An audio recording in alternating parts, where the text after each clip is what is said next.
Look at them motherfucking mountains. Look at them mountains. Good morning for real now.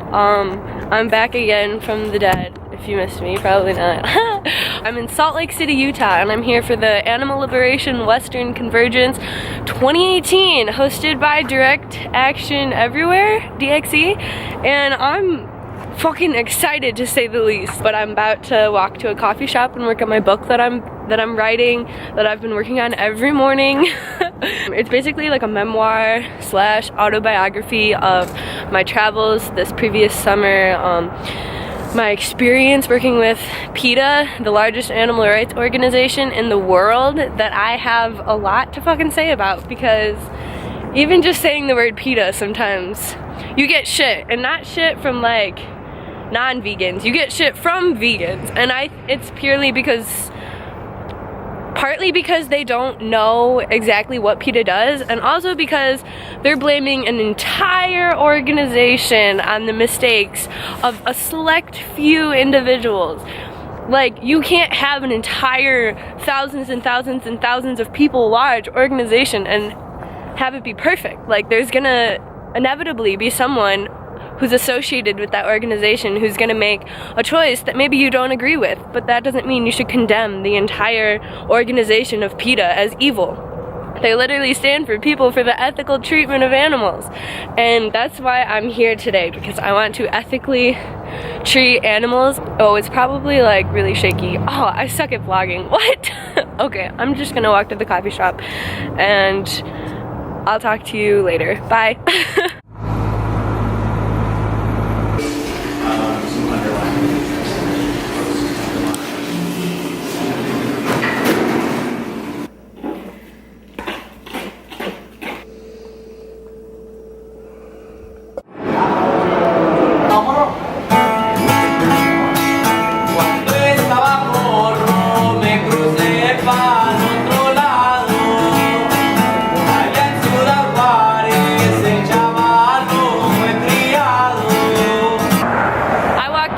like 3 miles out of my way. I went to the wrong community center.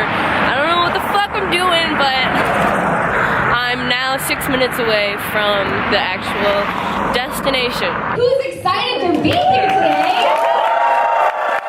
If you don't already know me, my name is Cassie, and I am an organizer with Direct Action Everywhere in the SF Bay Area chapter. We just drove all night to get here today. It's so worth it because I'm so excited for everything that's planned. And I'm so grateful to all of you for being here. The last time that we came to Utah last year, and the last time we went to some of these huge factory farms, places of so much misery, to bring compassion, there were just dozens of us there. And that was when we didn't even have DXC activists facing felony charges in Utah. And now that we do, we have hundreds of people back in Utah showing their support for open rescue.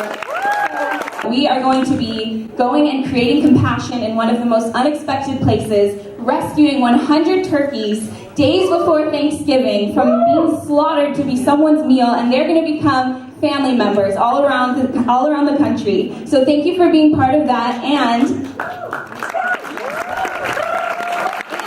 we get ready for that big action, and for you to take home wherever you're going back home from at the end of the week, we have a lot of wisdom coming to you tonight from two people who cumulatively have been vegan for 50 years. So that's a lot of years vegan, and they have a lot of wisdom to share. And those two people are Moby, who's our guest today, and I'm so honored to have him here. And the other person who will be here with Moby is Wayne Hsiung. Most of you might know him. Honestly, I just want to start by saying it's a real honor to be here with you.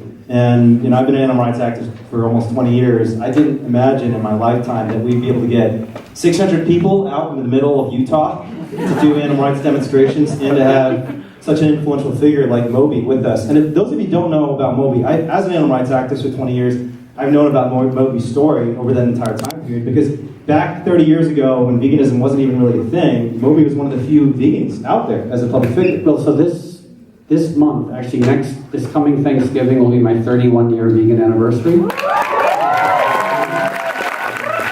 I like to put it in perspective. So in 1987, when I became a vegan, veganism was so weird, no one knew how to pronounce the word vegan. I would go to a restaurant and say, "Do you have vegan food?" And they would say, "We have vegan food." And then finally, I think some cool punk rock kid said, "Let's call it vegan." I was like, okay, phonetically that doesn't make sense, but it sounds super cool because like there's vegetable, vegetative, vegetation, like it's always a soft G, except with vegan, but it sounds much better. I've read a little bit about your story, and actually you shared a little bit more detail about how you originally went vegan. It's a pretty touching story. I mean, can you share a little to folks in the room about how you went vegan 30 years ago? So, like what I assume is the case for many people here, and for just many humans, I grew up with what I think of as this paradox. And I used to describe it as like a suburban paradox, but I actually think it's a human paradox. To, like in my case, and in many people's cases, to love animals and to eat animals. I grew up surrounded by rescue animals, and I loved the rescue animals in my life unconditionally. We had lab rats, we had guinea pigs, we had dogs, cats, everything. This menagerie in this house, and I loved these rescued animals more than I loved people. My mom would get so mad at me, which is weird because she had been a hippie, and she had tried to get me to eat tofu when I was a kid. I thought that was child abuse. She got mad. I'm sure everyone's had this similar experience. Like the people around you, like you make a choice with the ostensible goal of living a more humane, healthy, compassionate existence, and people are furious with you. And I'm like, okay, so wanting to help animals make the world a better place and improve human health, like that pisses you off more than if I were like a right-wing pedophile. Like I feel like vegans, I'm still so confused by this, why there's so much antipathy towards vegans. I guess maybe people don't like to have their traditions questioned. Maybe people don't like to in any way consider that their actions are diametrically opposed to their values. I don't know if you guys saw that there was an article in Vox recently that reported that vegans are more hated than almost any subgroup in the nation other than Muslims. So it's vegans and Muslims are the most hated subgroups. And that brings us to kind of why we're all here today, which is that there are a lot of folks in Utah who are not happy about the animal rights movement, including some folks in power. And 6 of us have been facing these felony prosecutions in Utah, and we're seeing this spate of prosecutions across the country. Now, close to 100 activists have been arrested for nonviolent actions, just for giving food and water to animals, for taking an animal out of a factory farm. And one of the things that was really inspiring to me was to see you supporting these activists, and for a credible, reputable figure like yourself to be sitting here with a so-called animal rights terrorist. I mean, does that give you any pause? Animal rights is my life's work, and I had a period in my life where I bought into a lot of, we call like unevolved thought processes and behaviors. Like I was crazy alcoholic, drug addict, materialist, I was very selfish, and the more I pursued that, the less happy I was. And the more uncomfortable I was with myself. And then I got sober, because I'd been a straight edge growing up, and I sort of like came back to the world of straight edge, and realized, especially at this point in human history, like the issues with which I'm concerned are so much more important than any of my selfish issues. So, and that's one thing that I want to talk about, is like I know that being animal rights activist, being vegan, is frustrating, and in your case, being a terrorist, can also, it can end up, like Shack 7, like you end up people being deprived of life and liberty for their beliefs. But like the clarity of purpose that we have, or I assume that we all have, I don't know how people live without it. I don't know how people wake up in the morning committed to selfishness and materialism. And I'm not judging them. If anything, they're sort of like, I was that person for a long time, and you just end up grabbing for like the next selfish high, as opposed to committing to a cause that's so much bigger than yourself. So how I feel sitting with a terrorist is great. Like anything I can do. That's canine speak for I love terrorists. You grow up, you're a punk rock, animal rights oriented teenager, and you're like, what can I do to help? And after a while, you get tired of throwing blood on fur coats in front of fur stores. You're like, that might not be necessarily changing the world, even though it's a fun thing to do. And so then you think, okay, I'm going to become a lawyer. I'm going to start Hampton Creek. I'm going to make documentaries. I'm going to run for office. I'm going to do all these different things. And you create one of the most profound and powerful movements in human history. Yeah, and this movement, you're right, that this movement is just in its beginnings, and we're seeing more and more incredible people step up. But it's important to recognize this movement didn't really exist until 1975 when Peter Singer wrote the book, Animal Liberation. And as a political movement, it's really only the past 10, 15 years. And it's kind of like riding a bike. I mean, the first time you ride a bike, you're not going to be very good. But after you've been doing it a while, you get better and better and better. So the future is ours. You've not seen anything yet. If you think what we've succeeded so far is great, the next 30 years are going to be even more incredible.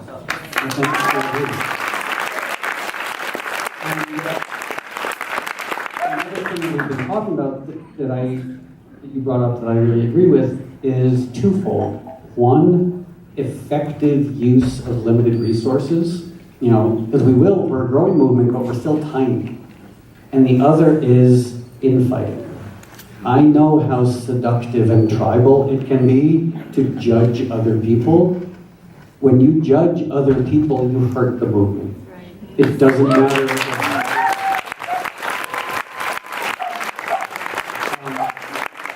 And I know we are passionate, and I love judging people, but judging people, I have to think of this like if someone had come to you before you became a vegan or an activist and judged you in your former life, how would you have responded? Probably negatively. In fact, it might have even have dissuaded you for a while from becoming vegan and an activist. We have to keep that in mind. Like, when I talk to people who are carnivores, omnivores, even militant anti-vegans, I have to remember I'm not omniscient. I don't know where they've been, and I don't know where they're going to be tomorrow. So I have to be an ambassador for veganism. I have to be an ambassador for animal rights and represent it well, and judgment doesn't accomplish that. And then, if you'll allow me, I'm going to be sort of the dick for a second. Maybe I already am, I don't know. But it's basically like, I've been a vegan for 31 years. I could judge every single person here. There's been a lot of time when you all were eating McDonald's and I wasn't. Does anyone have Moby Beat in the room, by the way? 31 years. Is there any vegan here who's been more than 31 years? My ex-boyfriend is 41 years. 41, okay. We got one person we know who's the vegan one. The only person I know Moby's got the rest of us beat. The only person I know is Gene Bauer. He started Farm Sanctuary, and I resent him for it. And then I guess the golden rule, like, do unto others as you have them do unto you. And I certainly don't want some red-faced, angry, bald guy screaming at me. So I, in turn, should not be a red-faced, angry, bald guy screaming at someone else. What do you love about music? And Russell says, well, to start with, everything. And that's how I feel about the animal rights movement. Especially seeing where it was 31 years ago to where it is now, everybody is working so hard and so smart and so passionately, and it's being advanced in so many interesting, surprising, amazing ways. Where is it? Oh, God. Hi, buddy. Yeah. That's water. No, I like Russia. Oh. We're in the middle of Salt Lake City, getting ready for the largest Cube of Truth in Salt Lake City history, and I'm extremely blessed and excited to be a part of this powerful movement that's about to happen.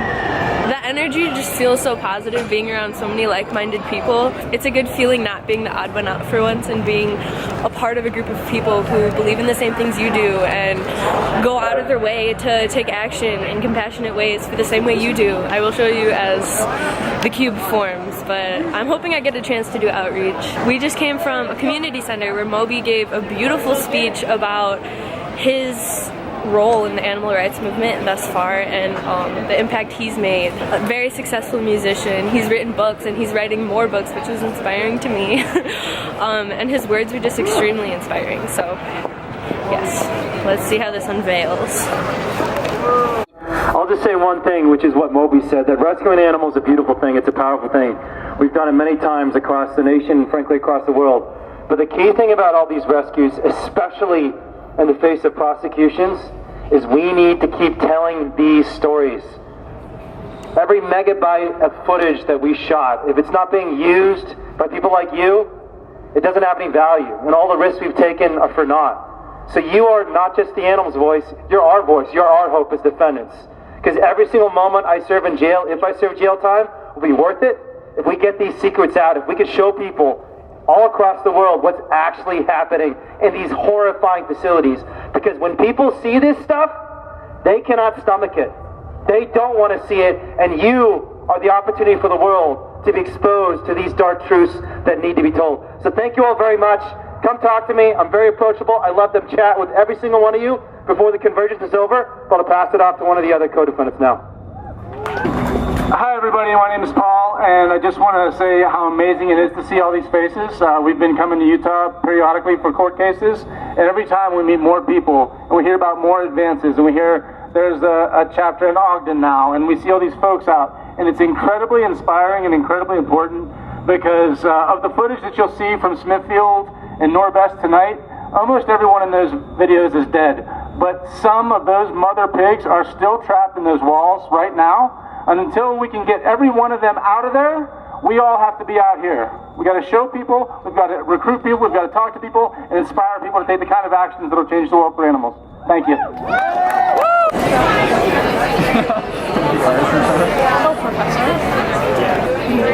We's getting ready for the cube, setting up, ready to make some people vegan. What's your name? Sarah. Sarah. I'm Nikki. Cool, nice to meet you. Nice to meet you.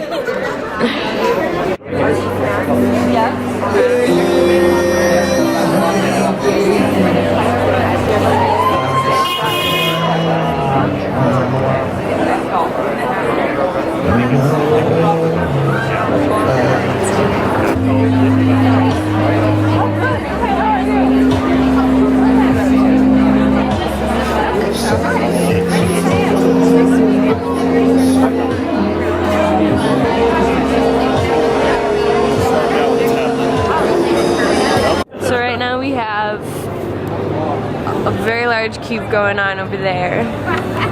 We have two smaller cubes over here, and then a third cube all the way down at the end of the block. So we're reaching a lot of different people today.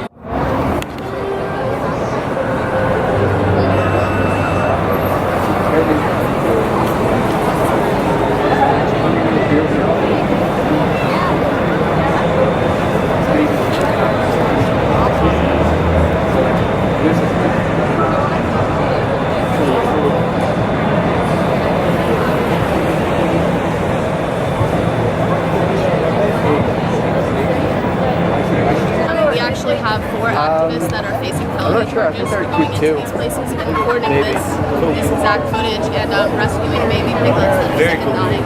I'm actually facing the same thing in North Carolina. I went in, reported, did the same thing. And see these companies, they want to sell people alive. They want to say that the animals that they raise and kill for food are, killed humanely, good, have a good life. But our investigations have proven that that is not true.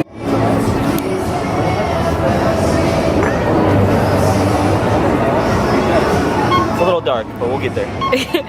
So what is it that you're painting? Like, I haven't decided yet. I just knew it was a dark night, and then I'm gonna probably put some lights. Maybe I might make it a truth sign. I don't know. Oh, cool. I thought you were gonna like paint what you see, like the atmosphere. Well, I really like the idea of the cube of truth. Right. So yeah, I think it's definitely gonna be the atmosphere. Yeah. But it's gonna be a little abstract. Do you go to a lot of Cube of Truths? I've been to this one 4 times. Wow. So you're from Salt Lake City? Park City. Oh, okay. Right up the street. Cool.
you been vegan? All my life. All your life? Do you love it? Yeah. And what's your favorite animal? I don't have one. Why?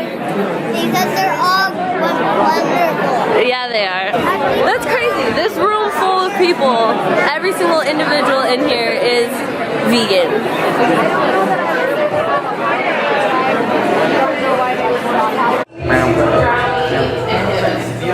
The ones I tried.